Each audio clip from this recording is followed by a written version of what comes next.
देखिए, जहाँ तक विकास कार्यों की बात है तो ये जनप्रतिनिधियों की और सरकारों की जिम्मेदारी होती है कि जहाँ विकास नहीं हुआ है वहाँ पर विकास पहुँचे, काम हो।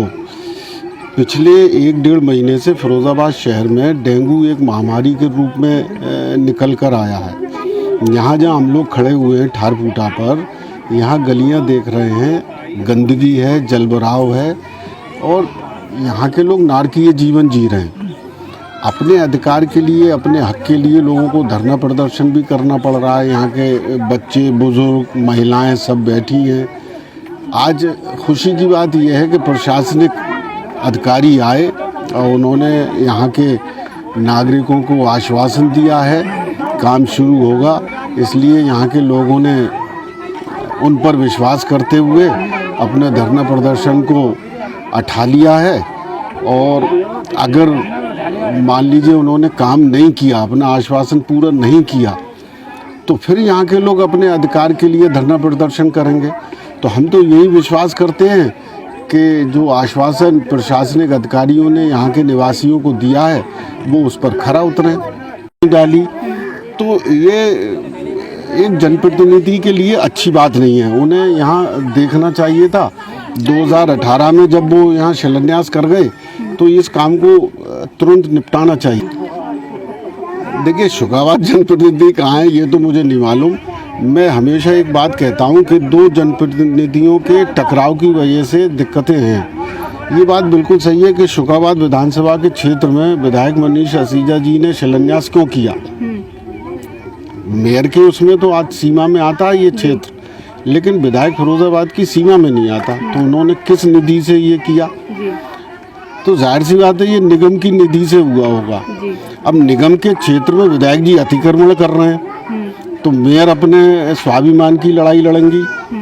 तो मैंने पहले भी कहा था, दोनों जनप्रतिनिधि के आपसी टकराव की वजह से जनता परेशान होती है, जनता कष्ट में रह रही है, कठिनाई में रह रही है।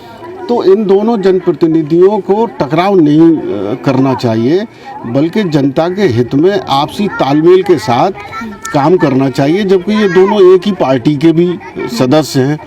ये होता कि कोई एक पार्टी का होता, कोई दूसरी पार्टी का होता तो टकराव समझ में आता।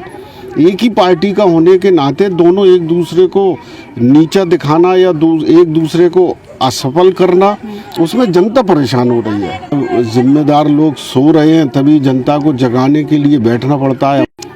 देखिए, जहाँ तक फिरोज़ाबाद का आउटर एरिया है, पूरा लाइन पार हो या यहाँ ये क्षेत्र हो या दीदामई लालपुर वाला क्षेत्र हो, यहाँ विकास नहीं हुआ है। गलियों में नरक है, सड़क से 10-10 फुट नीचे गलियाँ हैं, यहाँ भी यही पोजीशन है।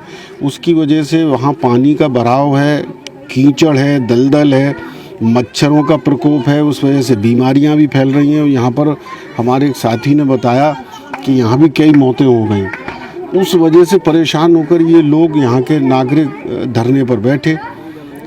तो बस यही है कि प्रशासन को, जनप्रतिनिधियों को ध्यान रखना चाहिए, जनता के कष्टों को दूर करना चाहिए। जनता कोशिश करनी चाहिए कि जनता को धरने पर बैठना ही ना पड़े, उससे पहले काम हो जाए।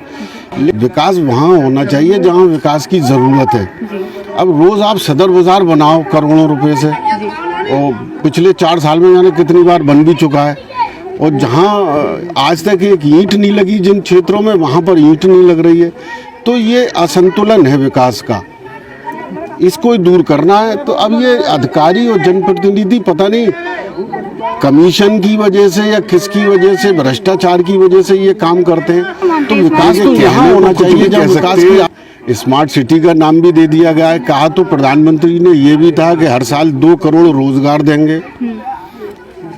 उत्तर प्रदेश की भाजपा सरकार जब बनी, उन्होंने अपने घोषणा पत्र में कहा हम 5 साल में 75 लाख नौकरियां देंगे। खुद दावा कर रहे हैं 4.5 लाख नौकरियों का। तो 70 लाख नौकरियां कहाँ चली गई? एक साल में 2 करोड़ नौकरियों का वादा करने वाले, 15 लाख हर खाते में देने वाले, कच्ची गलियों को कीचड़ तो वो कुछ भी कर सकते हैं। स्मार्ट सिटी कह सकते हैं। सवाल मेरा, जहाँ गलियां बनी बनाई है ठीक है, चल सकते हैं लोग, वहाँ दोबारा बनाई जा रही है। लेकिन जहाँ गलियां ही नहीं है उस पर जनप्रतिनिधि ध्यान क्यों नहीं दे रहे, आखिर क्या कारण है?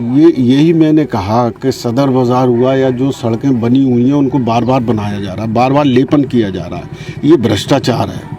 और जहाँ ज़रूरत है, जहाँ लोग नरक में रह रहे हैं, जहाँ आवश्यकता है, वहाँ काम नहीं हो रहा है, ये भ्रष्टाचार की देन।